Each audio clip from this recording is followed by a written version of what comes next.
خانہ کعبہ اور روضہ رسول صلی اللہ علیہ وسلم پر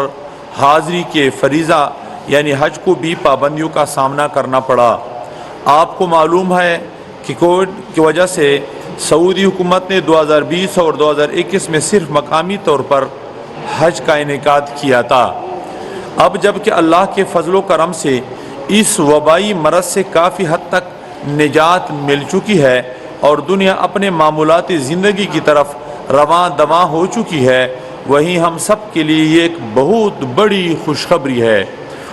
کہ اس سال حکومت سعودی عرب نے حج کے بین الاقوامی سطح پر انعقاد کا اعلان کیا ہے۔ یقیناً مسرت کا موقع ہے یہ۔ اس ضمن میں حکومت پاکستان، خادم الحرمین شریفین شیخ سلیمان بن عبدالعزیز السعود اور ولی عہد شیخ محمد بن سلمان بن عبدالعزیز السعود کے شکر گزار ہیں، جن کی بدولت حکومت سعودی عرب نے کووڈ-19 کے بعد تمام دنیا کے مسلمانوں کے لیے حرمین شریفین کے دروازے کھول دیے اور حج کا اعلان کیا ہے۔ اور یہاں تک میں یہ بھی کہہ دوں کہ عمرے کے لیے جو آسانیاں آج کل پیدا کیے ہیں، اس پر بھی ہم سعودی حکومت کے بہت شکر گزار ہیں۔ یہاں یہ بات بتانا ضروری ہے کہ روایتی طور پر ہر سال حج کے اختتام کے بعد ہی سے آئندہ آنے والے حج کی تیاریوں کا آغاز ہو جاتا تھا، جس میں سب سے اہم حکومت سعودی عرب کی جانب سے حج تعلیمات کا اعلان ہوتا تھا، جس کی بنیاد پر تمام دنیا کے ممالک بشمول پاکستان اپنی سالانہ حج پالیسی کو وضع کرتے تھے، یعنی حج کی مکمل تیاریوں کے لیے تقریباً 7 سے 8 ماہ کا وقت مل جاتا تھا۔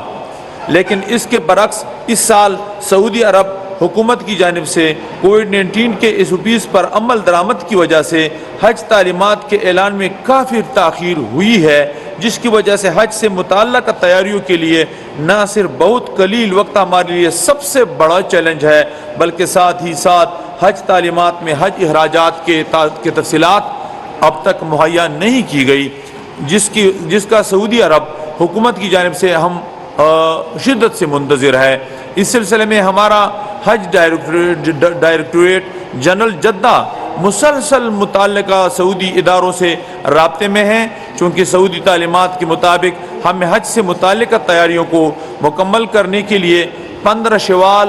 1443 ہجری یعنی 16 مئی 2022 تک کا وقت دیا گیا ہے۔ 15 شوال تو بہت قریب ہے، لہٰذا ان مشکلات کو مد نظر رکھتے ہوئے وزارت مذہبی امور و بین المذاہب ہم آہنگی نے آگے کی منصوبہ بندی کرتے ہوئے اس بات کا فیصلہ کیا ہے کہ چونکہ حج سے متعلقہ ضروری حج اخراجات کی تفصیلات سعودی عرب سے اب تک موصول نہیں ہوئی ہے، یعنی ان کے جو ڈیمانڈ تھے اب تک ہمیں انہوں نے نہیں دی ہے، لہٰذا عید کی چھٹیوں میں وقت کے ضیاع سے بچنے کے لیے حج درخواستیں بماء مبلغ 50,000 روپے ٹوکن منی کے طور پر تمام عازمین حج سے مورخہ 1 تا 13 مئی 2022 تک وصول کی جائیں گی۔ یہ درخواستیں 1 تا 13 مئی تک گھر بیٹھ کر آن لائن بھی جمع کرائی جا سکتی ہے، لیکن ٹوکن منی کی وصولی 9 تا 13 مئی 2022 تک حکومت کے منظور کردہ شرعیہ اکاؤنٹ، جو بینکوں میں مختلف اکاؤنٹ ہوتے ہیں، جو شرعیہ اکاؤنٹ ہے، شرعیہ اکاؤنٹ کے حامل بینکوں میں جمع ہوں گی تاکہ اس پر سود وغیرہ کا چارجز نہ ہو۔ اس کے علاوہ حج کے وہ خواہش مند حضرات جو ٹوکن منی اور درخواست فارم پر بینک ہی میں اکٹھے جمع کروانا چاہتے ہیں، وہ حکومت کے منظور شدہ شرعیہ اکاؤنٹ کے حامل بینکوں میں 9 تا 13 مئی 2022 تک جمع کروا سکتے ہیں، یعنی مثلا چھٹیاں ہیں بینکوں کی بھی شاید ہو سکتے ہیں، تو جو لوگ آن لائن نظام پر نہیں جانتے سمجھتے نہیں، یا جن علاقوں میں سہولت نہیں، ویسے ہمارے قبائل ہے، بلوچستان کے بعض دور دراز علاقے ہوتے ہیں، تو ان کے لیے 9 سے 13 مئی تک کا جو عرصہ ہے، اس میں بینکوں میں وہ جا کر خود جو ہیں وہ درخواستیں اور وہ سب کچھ جمع کریں۔ تمام درخواستیں مندرجہ ذیل شرائط کے تحت وصول کی جائے گی۔ اس سال نمبر 1، اس سال سعودی عرب میں مختلف سہولیات کی قیمتوں اور ٹیکسز میں اضافے کی وجہ سے حج اخراجات میں بہت اضافہ متوقع ہے وہاں سے، کیونکہ صورتحال یہ کہ یہ قدرت کی وبا کی وجہ سے، کووڈ-19 کی وجہ سے صورتحال یہ ہے کہ گویا کہ ایک حاجی 2 حاجیوں کا جگہ پکڑے، مثلا مینا میں تو پہلے 1.25 میٹر کا جگہ ملتا تھا، اب 1.5 میٹر کا جگہ ملے گا، تو اس کا خرچہ تو یقیناً دگنا آئے گا۔ اسی طرح دوسرے جگہوں میں ہو سکتا ہے کہ وہ اس فیس کا خیال ہم رکھیں، مکانات وغیرہ میں سارا، تو اسے یہ خدشہ ہے کہ حج کی اخراجات بڑھ جائیں۔ اس سال سعودی عرب میں مختلف سہولیات کی قیمتوں اور ٹیکسز میں اضافے کی وجہ سے حج اخراجات میں بہت اضافہ متوقع ہے۔ سعودی وزارت حج نے اس اضافے سے متعلق کئی وجوہات زیر بحث ہیں، لیکن حقیقت یہ ہے کہ ہمیں اس قدر زیادہ اضافے کے لیے تیار رہنا چاہیے، جو کہ ایک محتاط اندازے کے مطابق 7 لاکھ سے 10 لاکھ روپے تک ہو سکتے ہیں۔ اس سال دنیا بھر کے لیے سعودی عرب نے حج کی روایتی تعداد میں کمی کرتے ہوئے تقریباً 45% یعنی 10 لاکھ افراد کا حج کوٹا تمام مسلم ممالک میں تقسیم کیا ہے۔ 30 کی بجائے مثلا اس بار 10 لاکھ افراد جو ہیں حج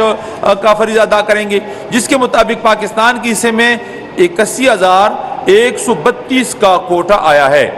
اس سال حج کوٹا کو 40% سرکاری حج سکیم اور 60% پرائیویٹ حج سکیم میں تقسیم کیے جانے کی تجویز ہے۔ اس سے پہلے کہ ہمیں آپ کے سوالات سنو، مجھے اس سال کی سعودی تعلیمات کے اب تک کے چیدہ نکات بیان کرنا ضروری سمجھتا ہوں، تاکہ اسی کے کو مد نظر رکھتے ہوئے آپ بھی اس حوالے سے سوالات وغیرہ اگر کسی کو۔ سعودی تعلیمات کے مطابق حج کے لیے عمر کی بالائی حد 65 سال مقرر کی گئی ہے۔ عازمین حج کے لیے سفارش کردہ کووڈ ویکسین اور بوسٹر ڈوز لگوانا اور روانگی سے 72 گھنٹے قبل PCR ٹیسٹ کروانا لازمی ہے۔ 6 ماہ کارآمد مشین ریڈیبل پاسپورٹ، کارآمد شناختی کارڈ اور صحت کا تازہ ترین سرٹیفکیٹ لازم ہے۔ ان چیدہ شرائط کے علاوہ جیسے ہی سعودی عرب حکومت کی جانب سے حج کے ضروری اخراجات کا حتمی تخمینہ اور دیگر شرائط موصول ہوئیں تو ان سے متعلق آپ کو اور عازمین حج کو بھی مطلع کر دیا جائے گا۔ اس سال سعودی حکومت نے حج کے بین الاقوامی سطح پر انعقاد کا